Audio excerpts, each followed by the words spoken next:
If you follow EULCS closely, it's very likely that you were disappointed by Misfits' performance this last spring split.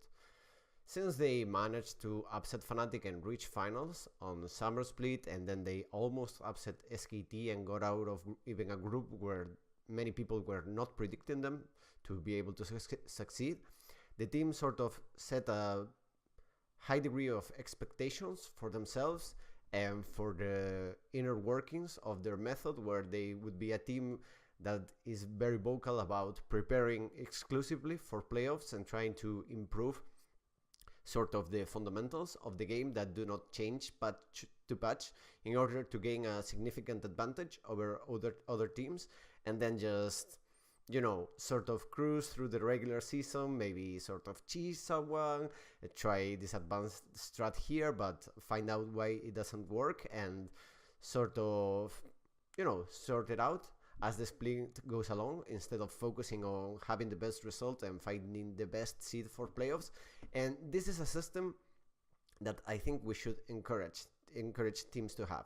This is the most important thing, because when you encourage teams as a fan base to work on the fundamentals of the game, ultimately you end up having much more higher quality games. Maybe not today, maybe not in 2 months, but for sure 6 months from now, EULCS would be a much better region if every team focused first on fundamentals and then they worried about patch. So this is something we should keep in mind as fans, first of all, in order to sort of reward people that are trying to up the level of the whole league and create overall a much more enjoyable League of Legends experience. Okay, with this out of the way, first of all, for people that maybe do not follow Misfits closely, the issue was sort of like this.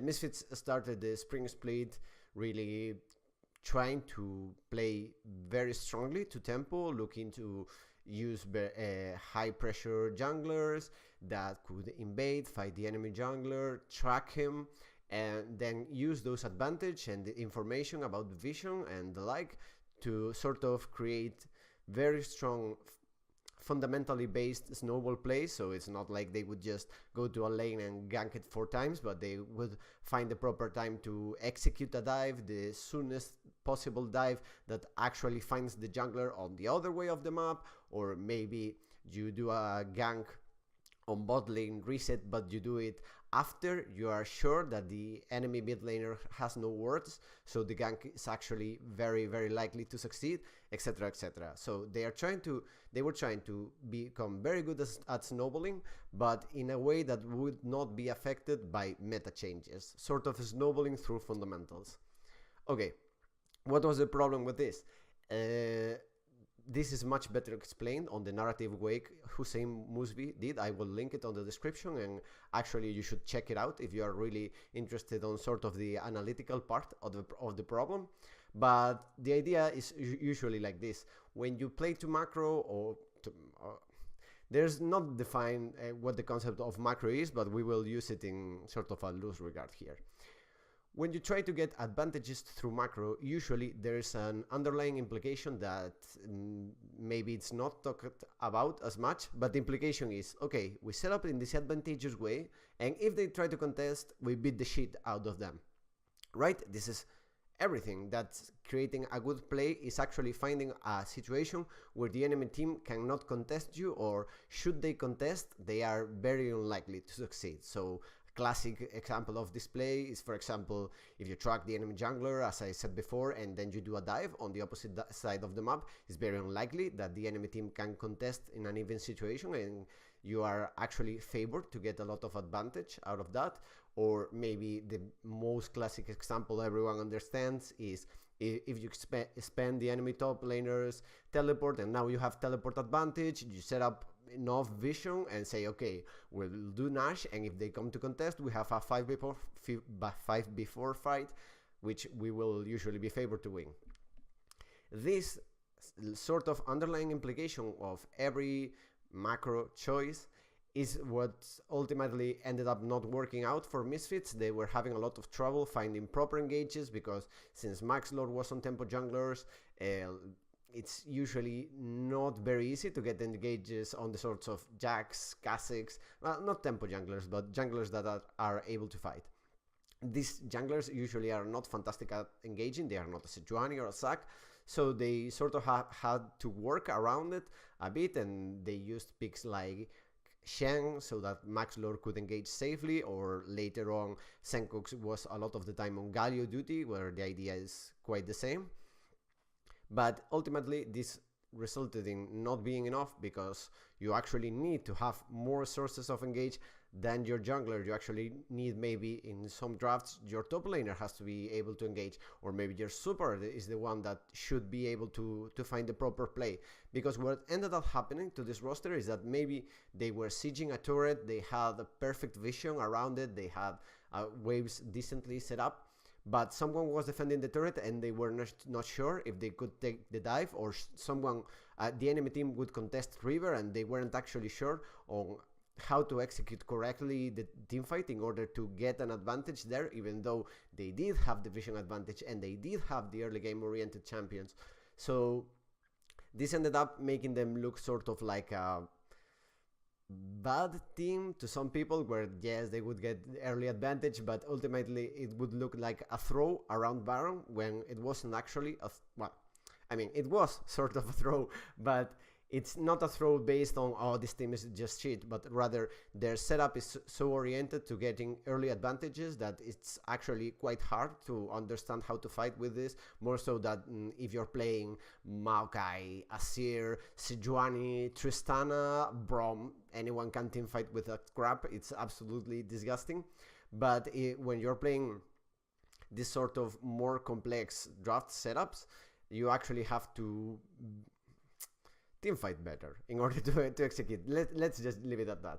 So yeah, because they couldn't close on this implication, or at least this is how Hussain explained it, and I actually had the suspicion about it since sort of week 6 that this problem wasn't getting figured out. They failed to make the playoffs. They lost to teams that would often just draft scaling and wait for Misfits to not be able to close, or maybe they would contest in proper moments, but Misfits was not sure on how to engage on them or how to punish that contest. So in the end, they weren't able to sort of bridge the last step to be able to make these sorts of compositions work. This is the setup of the problem, but it's not what I want the video to be about. The video is about an apology for what Misfits are doing and how we as fans process errors that the competitive teams make. So yes, Misfits failed to make the playoffs, and that's a very, very big failure for their organization, especially when they were so high on their system after they almost got to beat SKT at Worlds.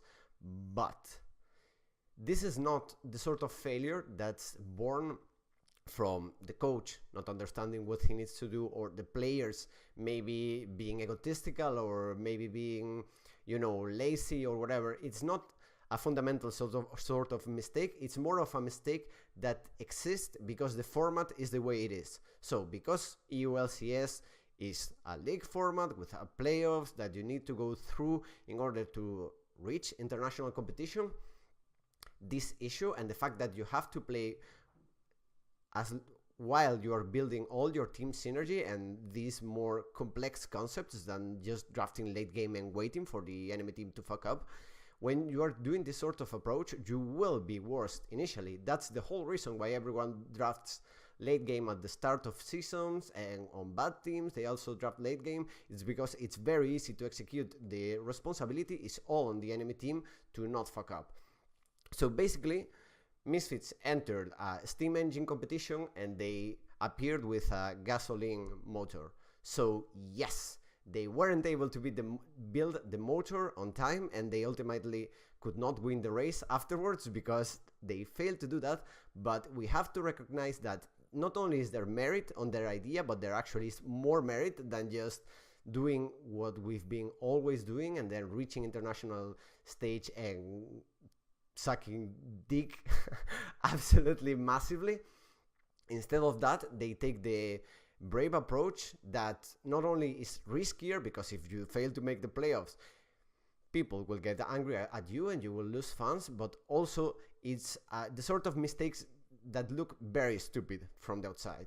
So we usually, as humans, value mistakes both on how much you lose because of the mistake. The more you lose, the more sort of you judge the mistake. If a team were to get kicked out of the LCS for their bad performance, you would say, oh my god, what a huge cost this mistake has, and we will judge them further. But there's also another quality of mistakes that makes us really judge someone, which is how obvious the mistake looks to us. So in Misfits' case, since they were vocal about their approach, and you don't really need to understand the game to see that their idea that has a sort of inherent risk of it is harder to build than how other teams are building their structure, yes, they misestimated the time they needed to sort of be effective and reach playoffs, yet work as much on fundamentals as possible. Yes, it's a super obvious mistake. You don't need to understand anything about League of Legends to understand the premise of how they are working and to understand that they just failed to calculate how much time they needed. But I believe the community has gotten too catch up in this mistake just because it's super obvious, while other teams, maybe they are constantly playing the same strat, they are playing with the same picks every game, they are playing with the same idea every game, they are not developing, they are not getting the most out of the players, they are maybe playing, because keep in mind, Maxolor, in my opinion, is the star player of Misfits, and this sort of early tempo jungling is actually super hard to execute, and something that really puts the weight to carry on your best player. So maybe a team is not doing that, is not giving the best player the chance to really shine because they don't feel comfortable with the style, or they rather play it safe than risk everything and go for the win. And these are really, in my mind, much worse situations for a team to have, much worse approach for them to do. Yet, because the public is not as aware of that, because the public does not regularly check drafts, because honestly they are quite boring if you're not into it, or maybe they do not recognize how the jungler is doing always the same pathing, or how they need certain conditions to be able to win, if not they suck, or any other combination of this sort of very grave mistakes that international teams will for sure punish. The public got what I feel is an overread on how bad Misfits' approach overall was. So let's take a bit of distance. Misfits had the best approach in terms of abusing a star player that their team could have. They actually tried to play a lot through early laning phase until in the bot lane, which their bot lane is actually very good at, but it ended up not working out because of the engage problems we talked before, so it was a bit iffy. But yes, they played through the star player, they put the onus to carry on Maxlor's shoulders. They try to play in a way that does not go out of fashion. This is quite hard to put into camera, actually. It's very awkward to position my hands like this, but we'll try. They play through the star player. They do their best to try and be effective on the international stage regardless of patch, by learning the game through the fundamentals instead of through specific conditions of the patch. They play the hardest style possible of League of Legends, which is usually the more early oriented your style is, the harder it becomes. Obviously, Misfits had not yet cracked a lot of stuff, but still, for what the EU styles were, I believe Misfits were playing the hardest setups in League of Legends, and ultimately they failed to execute it correctly enough times during a regular league to actually show up in playoffs. So they were doing a lot of good stuff, they were doing a lot of stuff that would improve the overall quality of the league if everyone did it, a lot of stuff that will actually let you show up on international stage and even upset people, because maybe they get a bad read of how your team is because of the regular season, but actually you're really working on this sort of stuff, and then even if the patch changes for an MSI or a Worlds, you can really adapt. But they made the very, very obvious mistake that they failed to perform in the format they were playing. Remember that the format is very important, because when you think about competition, there's the part that's the abstract, the sort of theoretical idea of I want to determine who the best team is or who the best player is or whatever, and now I will think of a way where I can pit them to compete fairly. But keep in mind that the league is not the only format that you can have for this. Maybe you could have open tournaments, and while Misfits is working out their inner issues, they maybe do not go to this tournament or that tournament, and they get, imagine, a full month of working on a certain concept. Then they go to a tournament, they try their best, they get a read of what they've improved, what they haven't improved, then they go back, they work at it again. Instead, Misfits is forced to constantly, while they are working, while they are building the machine, the race is already on. They can never sort of fix the underlying issue, and in the end the car falls apart. It looks ridiculous, yes, it looks very obvious that was a mistake, but it's a mistake that's several degrees under in the scale of mistakes to what every other team is doing. But because the general public has not a good perception of what mistakes in approach other teams are doing, that maybe they are having a loser mentality and conforming with a 7th, 8th, 6th place, while Misfits is going to win it all or to die trying, and not necessarily sort of having this conformist mentality of, well, we don't have enough talent anyway, let's just try to do our best, maybe we'll get to Worlds through Gauntlet.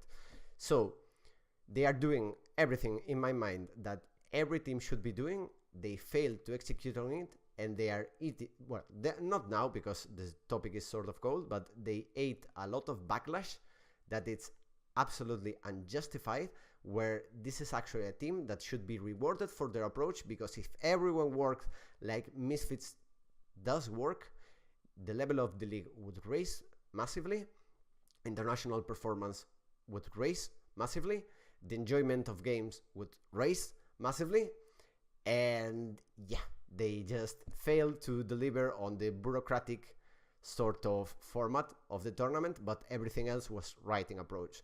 So I want you, or maybe you don't have, of course you can do whatever you want, but I would like if people would reconsider exactly what they want to encourage on a team and what kind of ideals they want to support, because these shape how the league ends up unfolding much more than you guys think. Actually, community has a huge influence in teams, mainly because you are the main drivers of revenue and status.